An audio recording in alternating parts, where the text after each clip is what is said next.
Olá, eu sou José Caldas e esse é o programa Justiça nas Ruas, sempre trazendo um tema que está na boca do povo. E o tema de hoje é um tema recorrente, redução da maioridade penal, ou seja, a maioridade penal deve ficar em 18 anos ou ser reduzida para 17, para 16 anos. Esse é o tema que nós vamos trazer de volta aqui todas as vezes em que ocorre algum crime de repercussão, a sociedade volta a discutir esse assunto e por isso nós estamos voltando hoje aqui. Exatamente para poder debater esse tema, nós estamos trazendo dois especialistas. De um lado, um delegado, o titular da Delegacia do Adolescente em conflito com a lei, Dr. Wellington Lugão. Obrigado por ter vindo, Dr. Wellington. O Dr. Wellington tem 17 anos na profissão, 10 anos ele trabalhou como investigador e há 7 anos ele é o titular dessa delegacia e os 17 anos nessa área da infância e juventude. E do outro lado, Dr. Vladson Bittencourt, que tem 20 anos de magistratura e começou na magistratura na infância e juventude, andou indo para outras áreas, voltou para a infância e juventude. Então, Dr. Vladson, são duas autoridades que estão habilitadas a falarem do problema. Eu quero começar fazendo uma pergunta ao Dr. Vladson. Começar com o Dr. Vladson, autoridade maior, né? Com certeza. Dr. Vladson, redução da maioridade penal, contra ou a favor? Eu sou contra a redução. Por quê? Porque eu acho que nós não vamos alterar a realidade que vivemos com a modificação da lei. Eu acho que outras coisas devem ser implementadas para poder tentar reduzir a criminalidade, que é o que efetivamente afeta e angustia a sociedade. Dr. Wellington, o senhor é contra ou a favor a redução da maioridade penal? Eu sou amplamente a favor a redução da maioridade penal. Por quê? Porque eu tenho observado no dia a dia que a gente tem tido um aumento crescente da violência envolvendo adolescentes nesses atos infracionais. E a sociedade clama por uma mudança. Eu creio que a lei, principalmente a lei penal, ela foi feita com o escopo de trazer a paz social. Então, deve prevalecer o interesse coletivo em detrimento do individual. Eu acho que tem que prevalecer, nesse caso, da sociedade, não de uns adolescentes. O senhor já teve posição diferente dessa? Já. Eu acreditava que o Estatuto realmente ele ia conseguir trazer essa mudança nessa realidade social que a gente vê hoje. Mas eu vi que já tem mais de 10 anos que eu me formei e que eu era até contra essa redução, acreditava no Estatuto e eu vi que não mudou nada. Então eu me coloco hoje a favor da sociedade. O que aconteceu que o Estatuto acabou não funcionando? Porque o Estatuto, em 1990, quando ele foi elaborado e votado pelo Congresso, ele foi considerado uma das leis mais avançadas do mundo. Me parece que nesse campo da infância e juventude ainda é uma lei considerada uma das mais avançadas do mundo, né? Olha, questão de ser avançada, eu até concordo, ela é linda, só que ela não condiz com a nossa realidade. Talvez se ela fosse aplicada em outro país desenvolvido, ela seria muito bem aplicada. Agora aqui no Brasil, ela não é efetiva, por causa da nossa realidade social. Dr. Vladson, por que o Estatuto não é... Essa opinião do Dr. Wellington, por que o Estatuto não... Eu acho que o Dr. Wellington está coberto de razão. Realmente o Estatuto não é aplicado. E o que está acontecendo? O que está acontecendo é que é o que nós já ouvimos falar das oportunidades. Se nós aplicássemos as leis que nós já temos, talvez não fosse necessário criar mais novas leis. O Estatuto está aí, ele prevê uma série de medidas a serem aplicadas àqueles adolescentes que praticam ato infracional, e essas medidas efetivamente não são aplicadas. Você vai para o campo das medidas socioeducativas de meio aberto, como a prestação de serviço à comunidade, a liberdade assistida, e essas medidas realmente não estão sendo aplicadas como deveriam.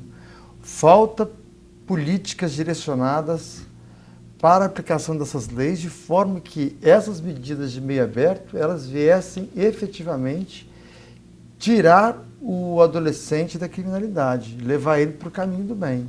E essas medidas não estão sendo aplicadas realmente. Nós tivemos há 60 anos um presidente no Brasil chamado Marechal Dutra, que ele até por circunstâncias, todas as vezes que alguém ia levar alguma coisa para ele falava assim, o que diz o livrinho? E o nosso livrinho, a nossa querida Constituição, no artigo 227, fala dos deveres da família, da sociedade e do Estado, que, entre eles, assegurar à criança, ao adolescente e ao jovem com absoluta prioridade o direito à vida, à saúde, à alimentação, à educação, ao lazer, à profissionalização, à cultura, à dignidade, ao respeito, à liberdade e à convivência familiar e comunitária, além de colocá-la a salvo de toda forma de negligência discriminação, exploração, violência, crueldade e opressão.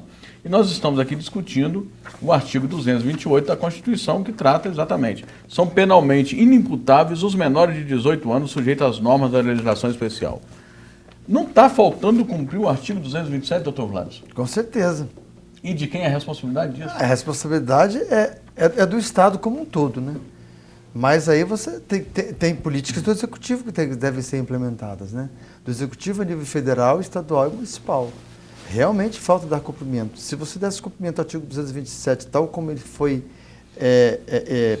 previsto, tal como ele foi editado, certamente a criminalidade hoje não atingiria os índices que ela atinge nessas camadas dos adolescentes.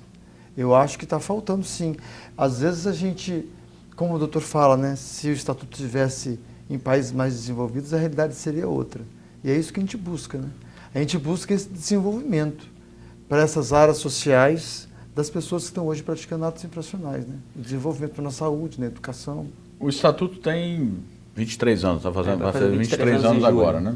Só tem 17 anos de carreira pública, doutor Vladson tem 20. Vocês pegaram já o Estatuto, já em vigor. Uhum. Mas o que mudou, doutor Wellington, nesse perfil do jovem, do adolescente, da criança de 20 anos atrás para hoje, e que leva a ter uma autoridade como o senhor até mudar de posição em relação a essa questão da maioridade? O que eu tenho observado é que cada vez eles estão mais violentos, eles estão mais inconsequentes, e eles têm ciência, porque eles têm direito a essa informação. Hoje a internet está aí, a maioria já acessa as leis para saber o que pode efetivamente acontecer com eles, e eles sabem que eles não vão ser punidos.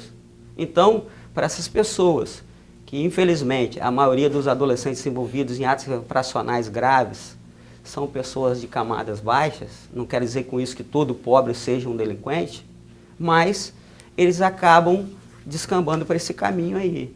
Então eles têm acesso à informação e eles preferem, devido até à realidade, achar que no mundo do crime ele vai conseguir uma ascensão. Essa ascensão seria financeira e às vezes até de status mesmo dentro da comunidade que ele vive.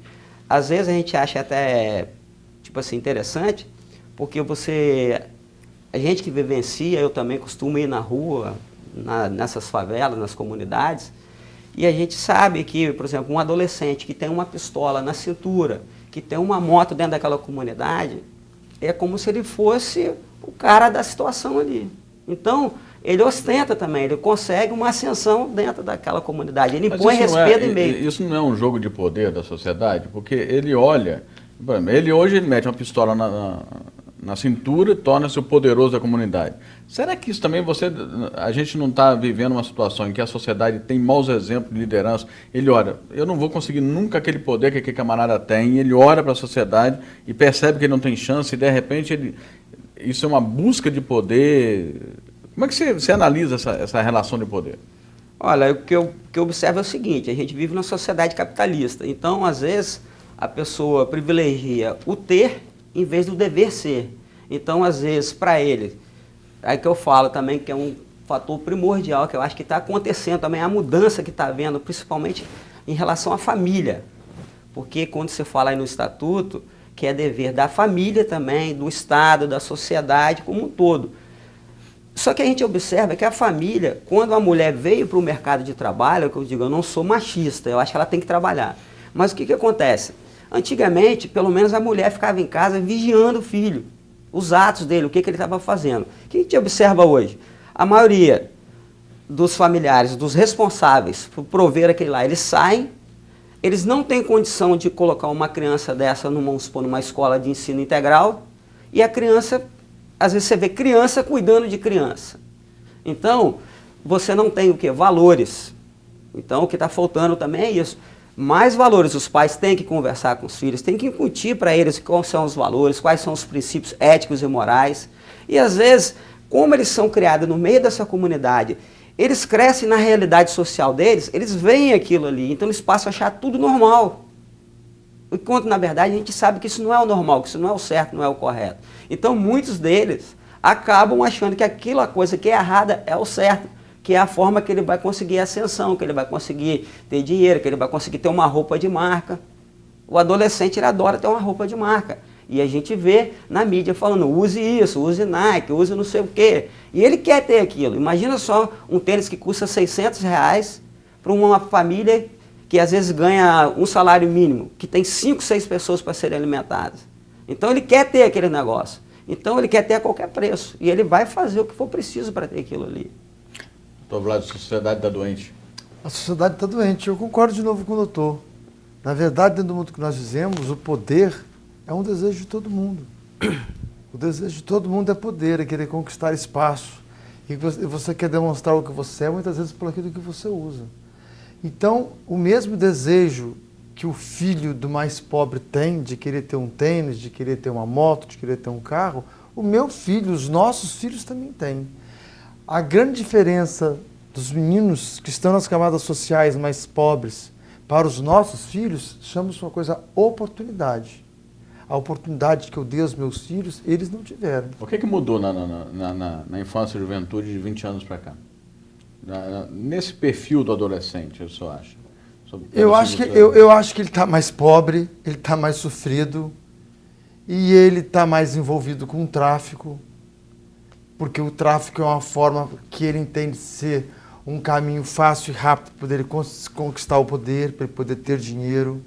Isso mudou. Antigamente os atos infracionais eram mais simples, era o roubo de cordão, era o roubo de um relógio no meio da rua. CD, toca-fita, né? Quebrar carro para poder roubar toca-fita. Num determinado momento nós superamos esses pequenos surtos, né? Eles começaram a ficar um pouco mais sofisticados, praticando atos infracionais mais graves, mas agora com o advento do crack, isso banalizou de novo. Porque hoje em dia com o advento do crack, que é uma epidemia, o menino rouba qualquer coisa, porque qualquer dinheirinho ele consegue trocar no boco de crack por uma pedra de crack. Então, hoje em dia, ele rouba de novo um relógio para poder trocar por 2 pedras de crack na boca. Como é que então, hoje em dia, banalizou outra vez. No exercício da magistratura e no convívio diário com esses adolescentes e com a família, como é que o senhor vê esse papel da família, a participação da família? O que está acontecendo? É fundamental. A família é fundamental na criação e na educação desses jovens. Agora, a grande verdade é que nós temos que fazer o meia-culpa aqui também. Quando o Estatuto foi editado, quando ele foi em 1990, né, que ele entrou em vigor, com a entrada em vigor do Estatuto, criou-se uma falsa imagem do que era o Estatuto. Passou-se a divulgar apenas os direitos. Você via campanhas de televisão em todas as grandes... A própria sociedade reagiu a isso, eu me lembro bem desse aspecto. A sociedade ficava contra o Estatuto. Ficava porque se divulgava apenas as coisas, os direitos. Então, assim, era comum você ver na televisão, assim, o menino não pode apanhar do pai, a mãe não pode bater no filho, o menino tem direito a isso, o menino tem direito àquilo. Eles passaram a ser sujeitos de um monte de direitos, aqui no verbal, e a família passou a pensar assim, não, eu não posso fazer mais nada, porque agora se eu fizer alguma coisa... Mas agora tem até a lei reformada. Eu vou ser chamado pelo Conselho Tutelar. Então, o que aconteceu? Os pais se destituíram do seu papel de educadores que são e passaram a transferir para a escola, para a sociedade. Então, com isso, eles ficaram meio órfãos, porque a escola também não assumiu o papel de família. Órfãos e pais vivos. Órfãos que eu falo assim, eles não tinham mais nem os limites dados pela família, nem o limite dado pela escola. Porque dentro de casa a mãe não dava limite porque falava, isso não é problema meu. Dentro da escola a mesma coisa. Eu estou aqui para poder ensinar o beabá. Questões de família com família. Então ele passou a ficar órfão dessa questão, desses limites, desses conselhos que eram dados antigamente. Então eu acho assim, que houve uma interpretação errada, uma divulgação errada do que era o Estatuto. E essa divulgação errada trouxe no inconsciente do menino a sensação de que ele podia tudo. E que o Estado nada fazia. Então isso realmente aconteceu. Realmente aconteceu.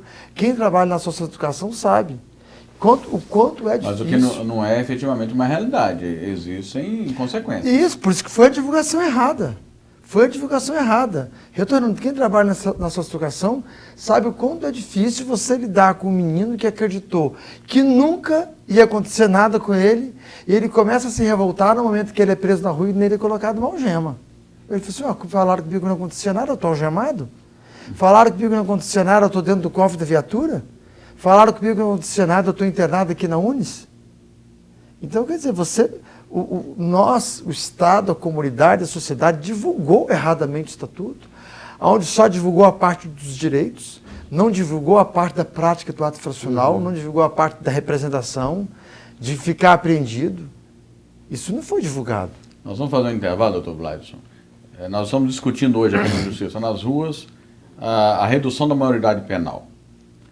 E conosco aqui, doutor Vladson Bittencourt, que é o juiz instalador da 2ª Vara da Infância e Juventude de Vila Velha, tem uma vasta experiência nessa área, e o doutor Wellington Lugão, que é o titular da Delegacia do Adolescente de Conflito com a Lei.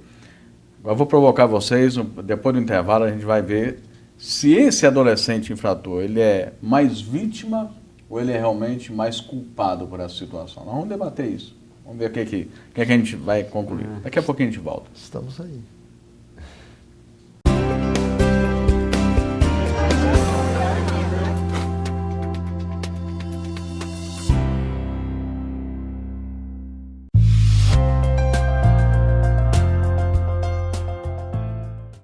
O Tribunal de Justiça está de portas abertas para os estudantes capixabas.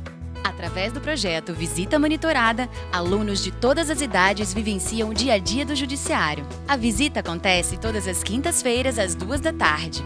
Acesse www.tjs.jus.br, clique no banner Visita Monitorada e inscreva sua escola. Para mais informações, ligue 3334-2211. Acesse www.tjs.jus.br e participe.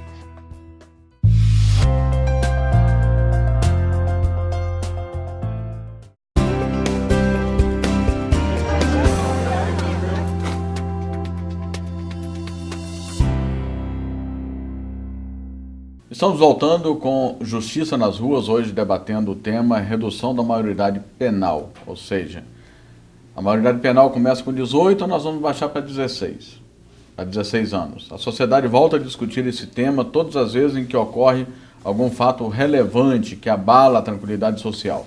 E agora, recentemente, nós tivemos, toda semana, na verdade, tem um caso onde a gente vai ver menores envolvidos, e casos rumorosos. Tivemos um caso de São Paulo, aliás, 2 casos de São Paulo. As coisas que acontecem em São Paulo repercutem muito, né? Tivemos aquele caso do menino assassinado na porta da escola, um menino filho de classe média, e agora uma dentista que foi queimada e no meio tinha um menor também envolvido. E aí a sociedade está sempre, vamos baixar. E hoje a discussão é exatamente essa. Mas a minha pergunta para as 2 autoridades que estão aqui, doutor Vladson Bittencourt, que é juiz com ampla experiência na área da infância e juventude, e doutor Wellington Lugão, que com 17 anos de atividade na área policial, o tempo todo passou nessa área. A minha pergunta é o seguinte, vou começar do doutor Wellington. Doutor Wellington, esse jovem ou esse menor, ele é vítima ou é autor nessa história? Como é que se define esses papéis, já que nós, no bloco anterior, a gente já estava começando a discutir a questão da realidade social dele? Na verdade, eu acho o seguinte, de um certo ponto ele é vítima, e na outra, ele é autor, ele é o infrator mesmo. Por quê? Vítima, porque, como nós já falamos anteriormente, ele não está recebendo essa carga de valores, de ensinamentos que ele deveria receber para ele formar o caráter dele. Então, tudo é questão de caráter e de princípios. Então, se ele não está recebendo isso, claro que ele também é vítima disso, que ele está deixando de ter uma coisa que ele deveria ter. Que com certeza, se ele tivesse esses valores, se tivesse uma religião, alguma coisa, ele seria uma pessoa melhor. Não quero dizer que ele vai ser santo, mas ele errar menos. Agora, por outro lado, eu acho que ele é infrator sim, porque ele está à margem da sociedade, à margem da lei. Então, se a lei fala não poderá matar, se ele vai e mata, ele é um infrator. Ele infringiu a norma. E ele tem que responder por isso, independente da condição dele. Porque tem gente que fala assim, o argumento, não deve reduzir porque ele não sabe o que faz. Bom, não sabe até certo ponto, porque ele sabe o que é matar alguém. Ele sabe que se ele tirar a vida de alguém, essa pessoa nunca mais vai voltar aqui para falar com ninguém. E ele sabe que se ele matar alguém, o máximo que ele vai ficar lá são 3 anos internado, que é internação é sinônimo de prisão. Mas a gente sabe que, inclusive, o juiz, quando determina essa medida de internação, não tem nem prazo. Quando ele dá a sentença, ele só determina que ele seja internado. Pode ser revisto daí 1 mês, daí 1 semana, daí 6, 1 ano, ele pode estar na rua. Então, para ele, a verdade é essa. Ele que não tem princípios, ele acha, ele tem consciência disso, que o crime para ele compensa. Então, eu acho que nesse caso, ele é infrator. E a sociedade não está aguentando mais isso. Porque a gente tem observado um aumento ascendente da criminalidade envolvendo adolescente nesses atos infracionais. Eu falo isso porque o ano passado, de adolescentes que foram apreendidos, não estou falando os que são liberados não, tá? Porque só pode, via de regra, ser apreendido em caso de violência ou grave ameaça à pessoa, ou por ordem judicial, ou quando ele descumpre uma medida, né, doutor, que foi aplicada, ou também quando ele tem reiteradas passagens. Então, se você olhar a maioria dos adolescentes que estão sendo apreendidos, em relação dos que praticam atos infracionais, então é um universo até pequeno dos que ficam lá. Mas só para se ter noção, no ano passado nós tivemos 2.941 adolescentes apreendidos aqui na UNAI, que entraram no sistema. 2.941. Quase 3.000. Esse ano eu fiz um comparativo, até um jornalista que me pediu para saber se estava aumentando ou não. Eu falei assim, eu tenho certeza que está aumentando, mas vamos ver quantos por cento? Eu peguei e fiz uma comparação. Peguei o primeiro trimestre do ano passado e peguei o desse ano. Nós já tivemos um aumento na ordem de 15%. E isso eu tenho observado, que todo ano tem aumentado. Ou seja, por essa projeção, nós vamos ter apreendido em torno de 3.500 adolescentes esse ano. Eu quero pegar a opinião do Dr. Vladson, e até me lembrei aqui, depois do Fórum Nacional da Juventude, do Fórum Nacional da Justiça Juvenil, que nós tivemos aqui, aliás, foi brilhante, parabéns pela organização do evento, Dr. Vladson. Obrigado. Eu me preocupei mais com o tema e fui fazer uma investigação para ver quanto da população nessa idade de 12 a 18 anos está aí sob alguma medida. Eu descobri um número aterrador. Estava conversando com a doutora Janete, e ela estava me falando que para cada adolescente cumprindo medida em regime fechado, medida socioeducativa em regime fechado, existem 8 em regimes abertos. Quando você vai pegar e jogar isso na estatística, isso significa que de cada 200 brasileiros nessa idade, 1 está cumprindo medida socioeducativa. Isso é um número violento, e aí leva a discussão essa. Essa população é vítima ou ela é infratora, doutor, na sua opinião? Eu acho que a população vitimizada está cometendo ato infracional. A mais vitimizada é que está praticando ato infracional. Porque é aquela que tem menos oportunidade, que passa mais necessidade, que já teve na sua vida a ausência do Estado o tempo todo, a ausência de pai, a ausência de família, a ausência de escola. Ela acaba sendo duplamente vitimizada e, de certo modo, é uma espécie de uma reação. É uma discussão, eu sei que é um pouco sociológica e filosófica, mas eu acho que ela precisa ser feita. Tem que ser feita. Porque se nós formos entrar para dentro dos estabelecimentos que acolhem adolescentes infratores hoje, e vamos pegar e tentar verificar de que classe social pertencem os adolescentes que estão hoje internados nas nossas unidades.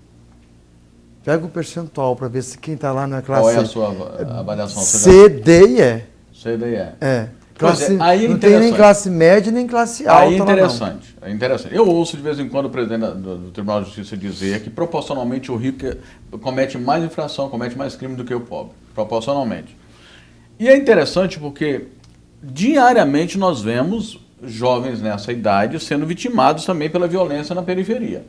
E eu não vejo a sociedade se levantar com esse clamor quando esses jovens são vítimas. Mas quando atinge um filho da classe média, eu não quero fazer discurso de uma natureza aqui, mas isso aqui é uma questão que até tem sido levantada por alguns estudiosos. Estou até com um artigo da doutora Nara Borgo, que é da OAB, ela falando exatamente sobre isso aqui. Essa questão sempre é levantada quando o filho da classe média é vítima da violência. E o senhor está mostrando exatamente... O filho da classe média também não comete infração, ou ele é apenas um jovem que está com problema em casa? Eu acho que ele comete infração sim, só que eu não conheço as bases que levaram o nosso presidente a fazer essa afirmação. Mas no dia a dia que eu vivo, o número de adolescentes que eu recebo, hoje em dia a classe média chega muito menos aos tribunais. Pode não é porque ela tem instrumentos para se proteger mais do que a classe baixa? Pode ser. Pode ser, mas é muito complicado falar sobre instrumentos, porque fica parecendo que é protecionismo nosso, né? Que é protecionismo da justiça, que é protecionismo da polícia ou da polícia militar. Eu não acredito nisso.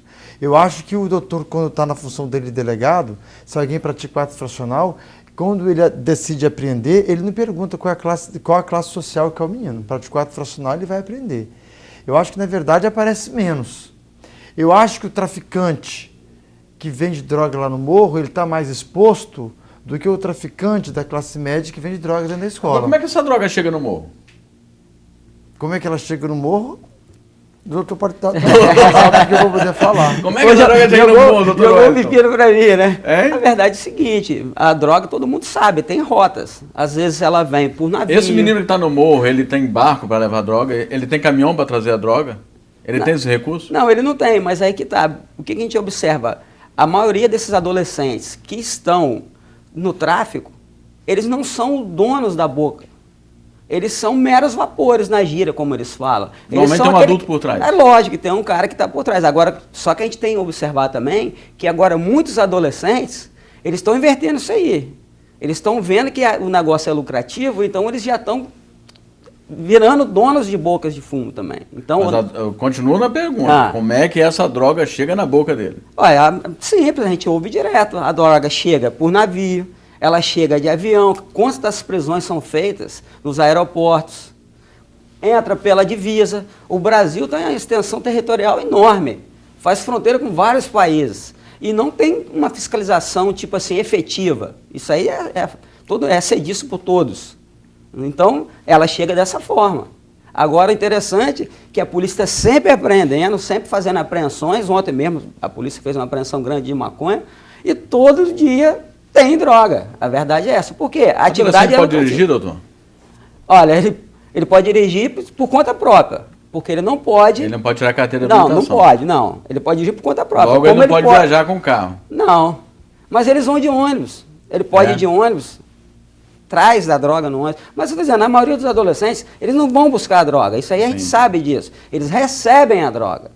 Porque eles têm o dinheiro lá. Eles estão com dinheiro. O cara chegou... Tem mercado, né, doutor? Tem mercado. Tem mercado, né? Sempre vai ter consumidor. É triste, mas é verdade. Por isso que a gente vê, quando se fala aí, os adolescentes estão lá, estão traficando, o maior índice das pessoas, dos adolescentes envolvidos nos atos infracionais são de classes mais desfavorecidas. Por quê? Falta de oportunidade. Falta de oportunidade, exatamente, como o doutor falou. Por exemplo, o meu filho, ele não vai precisar furtar, vender droga, fazer coisa para ter um tênis, para ter uma camisa. Eu vou ter, graças a Deus, eu tenho condição de dar isso a ele. Então, mas essas necessidades... Não, estou dizendo, o pai tem que ensinar o filho, ele tem que falar, não vou te... E não é sempre também que os pais têm que dar tudo que os filhos querem, deixar bem claro isso. Você tem que saber a hora de dar para ele dar valor também. Porque tem muitos filhos que não dão valor. Acho que é obrigação do pai. Não, então o pai tem que saber dizer sim ou não e o momento em que vai dar. Isso, e geralmente o que eu falo, aí que entra a conversa. Eu não posso te dar isso agora. Você faça por onde merecer. Aí entra até uma negociação, que às vezes tem até psicólogo que fala que isso não é certo, negociar, não vou entrar nesse mérito. Mas você tem que falar, ó, faz por onde merecer que você vai ter. Deixa eu pegar esse gancho. Esse tema é bom. Esse tema não é um programa só não, dá uma série. Podemos voltar outras vezes. Dá uma série, pode voltar outras vezes. Tem uma questão que eu quero colocar para a gente não perder a oportunidade. Nós falamos de oportunização para esse adolescente. Né? Exatamente. Doutor, eu tenho mais de 50 anos de idade e a minha geração, uma geração com 10 anos, estava na rua fazendo algum trabalho e a gente aprendia a valorizar o trabalho. O adolescente hoje, pela lei, me parece que até 16 anos de idade não pode mais trabalhar. Não. Eu não sei se o trabalho mata e se é isso que vai ser determinante, né, na formação dele. Qual a sua visão sobre isso?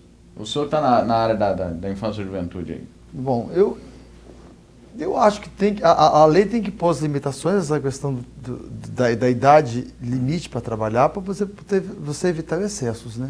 Como você vê nessas carvoarias por aí, crianças trabalhando com 10 anos, com 11 anos. Realmente o Estado tem que ter preocupação para evitar os excessos, mas eu acho que o trabalho não prejudica ninguém, o trabalho só dignifica. Mas numa determinada fase da vida, o trabalho não é mais importante da vida desse adolescente. O mais importante realmente é o estudo, é a formação do seu caráter, é a atenção do pai e da mãe dentro de casa. Mas em determinadas situações, eles vivem numa situação de miséria tamanha que eles precisam de trabalhar. A mãe sozinha, o pai sozinho não dá conta de sustentar uma família, às vezes com 3, 4, 5 filhos. Principalmente diante dessas demandas que o Dr. Wellington acabou colocando. A pressão social, né? Que existe realmente. Então, assim, a lei está aí, eu não posso descumprir a lei nem incentivar que ela seja descumprida. Mas hoje em dia, se você pegar na faixa etária daqueles que podem trabalhar, então tudo bem, pode trabalhar a partir dos 16. Eu tenho emprego para todos eles acima de 16 anos? Aqueles que estão dependendo de um estágio, porque estão estudando, eles conseguem esse estágio? Tem à disposição para todos eles? Será que o tráfico está aí e não oferece muito mais oportunidade, ainda que uma oportunidade maldita? É o papel do executivo, né, doutor? É o papel do executivo. O executivo criar essas políticas, né? Criar essas políticas. Porque, na verdade, se você pegar um menino que... Quantos chegam lá na minha sala de audiência e pedem oportunidade de trabalho?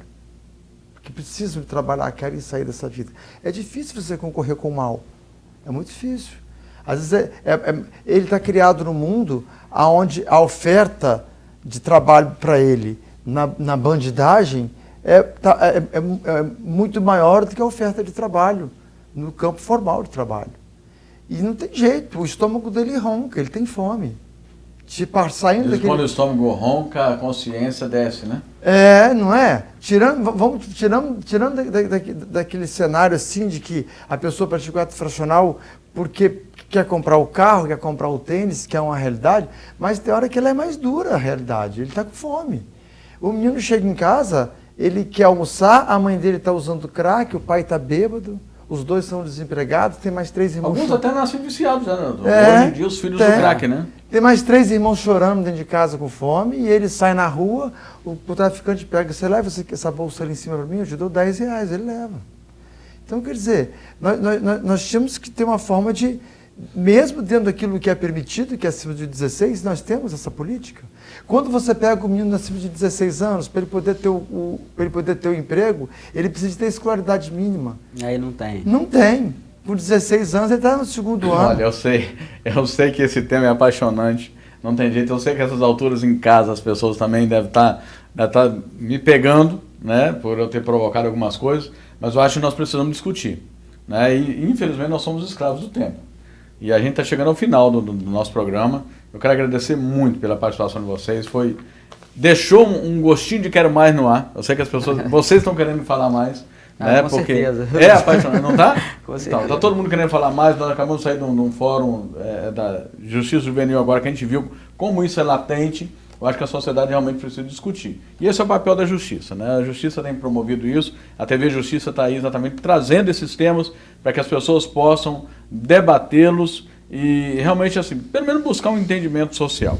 Muito obrigado, doutor Wellington Lugão, pela sua participação. De nada. Parabéns pelo seu trabalho, Deus te proteja, porque eu sei que a barra é pesada. E o doutor Vladson também. Deus te dê sabedoria na hora de decidir as coisas, né? Porque eu acho que na mão do juiz, às vezes está o destino de uma pessoa. Mas parabéns mesmo. Esse foi o nosso Justiça nas Ruas de hoje, debatendo um tema muito polêmico e que está aí realmente nas rodas de conversa, que é a redução da maioridade penal. Na verdade, a gente não consegue fechar uma opinião, nós temos uma pessoa que é a favor da redução, uma pessoa contra, mas você em casa pode continuar discutindo isso. Vamos para o livrinho, vamos discutir mais essa questão para poder a gente chegar lá. Muito obrigado, doutor Wellington Lugão. Obrigado, doutor Vladson Bittencourt, duas autoridades, pela participação de vocês, foi muito importante. TV Justiça, cidadania e transparência para você.